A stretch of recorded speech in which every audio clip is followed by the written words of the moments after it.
La alqakum ba'da hami hadha. Setelah tahun ini mungkin aku tak akan jumpa lagi sama kalian, kata Nabi. Setelah tahun ini tahun terakhir aku tak akan jumpa lagi sama kalian. Disangka orang itu ucapan orang, ungkapan biasa saja. Tapi rupanya kalimat itu betul. Haji Zulhijjah, Muharram, Safar, Rabiul Awal, Nabi meninggal dunia. Tepat pada hari Senin. Nabi sakit. Ketika Nabi sakit, Nabi tidur di kamarnya. Di samping kamarnya itu dinding. Di dinding itu ada jendela. Dibukanya jendela begini. Yang jadi imam Abu Bakar Siddiq. Dibukanya jendela. Disangka sahabat Nabi akan keluar. Maka mereka menunggu. Tapi Nabi memberikan kode tangan mengatakan tidak. Artinya dia tak sanggup lagi sudah. Akhirnya Abu Bakar lah menjadi imam. Akhirnya Nabi meninggal dunia di pangkuan Aisyah, di kamar Aisyah. Makam Nabi sekarang itu adalah kamar Aisyah, di pangkuan Aisyah. Satu sisi datanglah Fatimah, rumah Fatimah di belakang. Ini arah kiblat, kamar Nabi dengan Aisyah di depan, rumah Fatimah dengan Sayyidina Ali di belakang. Makanya yang di belakang itu yang mengarah ke perempuan ibu-ibu itu namanya Hujrah Fatimah, kamar Fatimah. Datang Fatimah ke kamar ayahnya, berbisik Rasulullah. Bisikan pertama meleleh air mata Fatimah. Bisikan kedua tersenyum Fatimah. Setelah Nabi meninggal, Aisyah bertanya. Hadis itu diriwayatkan Aisyah. Aisyah, kenapa engkau tersenyum? Kenapa engkau menangis? Kata Fatimah, aku pertama menangis karena pertama itu Nabi berbisik, aku tak lama lagi akan meninggalkan kau Fatimah. Nabi menangis. Kenapa kau tersenyum? Karena bisikan kedua Nabi berkata, setelah aku mati, engkau orang pertama yang akan menyusul aku. 6 bulan setelah Nabi meninggal, meninggallah Fatimah. Jarak meninggalnya Nabi dengan Fatimah hanya 6 bulan saja. Aku akan meninggal Fatimah. Meleleh air mata Fatimah. Tapi kau orang pertama yang akan menyusul aku. Tersenyum Fatimah. Karena penderitaan itu hanya dia tahankan 6 bulan saja. Ainani, ada 2 mata. La yamassahu nar. Ada 2 mata yang tidak akan tersentuh neraka jahanam. Pertama, ainun bakat min khasyatillah. Mata yang menangis karena takut dosanya tak diampuni. Karena banyak makan riba, karena banyak makan haram, merasa tak layak jumpa dengan Nabi. Datang takutnya, datang rindunya, datang cemasnya, menangis dia. Yang kedua, ainun tahrusu fi sabilillah. Mata yang berjaga di tengah malam, perang jihad, 24 jam tak tidur. Itulah mata yang akan ditolong dari neraka jahanam. Bapak Ibu yang dimuliakan Allah Subhanahu wa taala, lalu kemudian Nabi Muhammad SAW meninggal hari Senin, maka sejak itu sepilah. Sepi Madinah, tidak. Tapi sebagian sahabat tak sanggup. Siapa muazin Nabi? Bilal. 2 muazin Nabi. Satu namanya Abdullah bin Ummi Maktum. Satu lagi Bilal bin Rabah. Meninggal Nabi Muhammad SAW, Bilal pindah ke Damaskus. Bilal makamnya di Damaskus. Pindah dia. Nabi meninggal, naik Abu Bakar Siddiq 2 tahun setengah jadi khalifah. Bilal tak balik. Meninggal Abu Bakar, naik Umar. Umar menyuruh Bilal pulang. Bilal, pulanglah. Kenapa kata Bilal? Karena orang Madinah rindu mendengar suara azan. Bilal tak mau pulang. Kenapa Bilal tak mau pulang? Tak sanggup dia azan di situ. Karena setelah azan nanti dia pasti qobliyah. Habis qobliyah dia yang biasa mengetuk pintu dinding kamar Nabi. Di depan mimbar ada bapak ibu tengok nanti kalau ada macam pondok kecil dari batu. Sampai sekarang masih ada. Bilal azan di situ di atas. Biasanya habis azan habis qobliyah Bilal yang mengetuk pintu itu. Ya Rasulullah, sudah boleh iqamat. Apa kata Rasulullah? Aqimis shalah. Aqimis shalah. Aqimis shalah artinya qomat. Biasanya Bilal yang mengetuk itu, dan kalau sudah diketuk itu keluar Rasulullah. Dia tak sanggup mengetuk itu, tiba-tiba tak ada Rasulullah SAW. Maka daripada hatinya luka, daripada tangisnya pecah, maka dia pun pindah ke Damaskus. Abu Bakar jadi khalifah, dia tak pulang. Umar jadi khalifah, dia tak pulang. Umar meminta Bilal pulang, kata Bilal, aku tak sanggup Umar. Sampai akhirnya Nabi punya anak Fatimah, Fatimah punya anak pertama Hasan, adiknya Husain. Datanglah Husain. Husain lembut. Kata Husain, Bilal pulanglah. Pulanglah Bilal. Karena dibujuk oleh Husain, cucu Nabi, darah daging Nabi, tak sanggup Bilal menolak. Maka Bilal pun pulang. Pulanglah Bilal ke Madinah, Bilal pun azan. Allahu Akbar, Allahu Akbar. Riuh Madinah. Karena suara itulah yang mereka dengar dulu ketika masih hidup. Dan biasanya kalau suara itu yang berkumandang, pasti imamnya. Kalau azannya itu, pasti imamnya Nabi. Maka mereka ramai datang, mereka sangka Nabi hidup lagi. Mereka sangka Nabi imam subuh ini. Nabi nanti yang akan jadi imam. Berlomba-lomba mereka datang, tak sampai habis azan Bilal. Berhenti azan Bilal di tengah. Tak sanggup dia melanjutkan sampai akhir. Dilanjutkan oleh yang lain. Begitulah cinta mereka kepada Rasulullah sallallahu alaihi wasallam. Allahumma ja'alna min ummati Muhammad. Jadikan kami ini semua umat Nabi Muhammad sallallahu alaihi wasallam. Jadikan kami orang yang mendapatkan syafaat-Mu ya Rasulullah. Assalamu alayka ayyuhan nabiyyu wa rahmatullahi wa barakatuh. Assalamu alayna wa ala ibadillahi salih. Ya Rasulullah. Setiap salam kita sampai ke makam Rasulullah. Dan hari ini kita mengucapkan salam bukan dari jauh, tapi kita langsung di depan makam Rasulullah. Assalamu alayka ya Rasulullah. Assalamu alayka ya Habiballah. Assalamu alayka ya Safwatullah. Assalamu alayka ya khaira khalqillah. Assalamu alayka ayyuhan nabiyyu wa rahmatullahi wa barakatuh. Bergerak ke samping satu kaki. Assalamu alayka ya khalifata Rasulillah Abu Bakrin Siddiq. Bergeser satu kaki. Assalamu alayka ya amiral mu'minin Sayyidina Umar ibn al-Khattab. Setelah itu kita pun keluar. Kita tak hidup sama mereka, tapi Nabi berjanji, al-mar'u ma'aman ahab. Kalau dia tulus cintanya kepada aku, maka dia akan bersama dengan aku. Datanglah orang berkulit hitam, budak hamba sahaya. Dipeluknya Nabi kuat-kuat.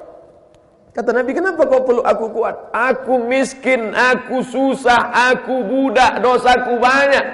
Tak mungkin aku berjumpa dengan engkau ya Rasulullah. Apa kata Nabi? Al-mar'u ma'aman ahab. Orang akan bersama dengan siapa yang dia cintai. Kalau kau cinta dengan aku, kau akan bersama dengan aku dalam surga Jannatul Firdaus. Jangan berkecil hati, karena yang kata Nabi, aku dengar suara selop terompah sendalmu dalam surga. Siapa? Bilal. Bilal, ku dengar suara selop sendal terompahmu dalam surga. Kresek, kresek, kresek. Seandainya Nabi memanggil Ali, hai Sayyidina Ali, hai Ali, ku dengar suara sendalmu dalam surga. Tak heran, Ali sepupu dia, Ali menantu dia, Ali orang Quraisy, Ali ganteng putih. Seandainya Nabi manggil Utsman, ku dengar suara sendalmu. Tak heran, Utsman orang kaya. Sampai hari ini wakaf Utsman masih tetap mengalir. Wakaf sumur yang diwakafkan Utsman, tanah yang diwakafkan Utsman, tak berhenti. Utsman menantu Nabi.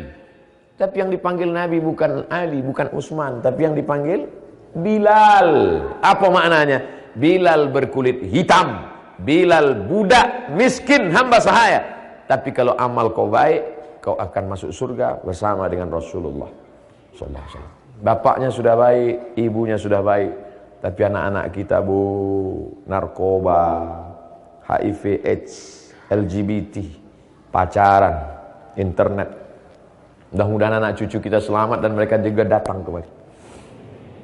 Sebagaimana kita datang kemari, begitu pula anak cucu kita juga akan datang membawa anak-anak cucu mereka datang kemari, dan mereka akan tetap membawa risalah Nabi Muhammad sallallahu alaihi wasallam. Saya paham, saya ngerti Bapak Ibu termasuk yang tak bisa menangis lepas karena penceramahnya saya.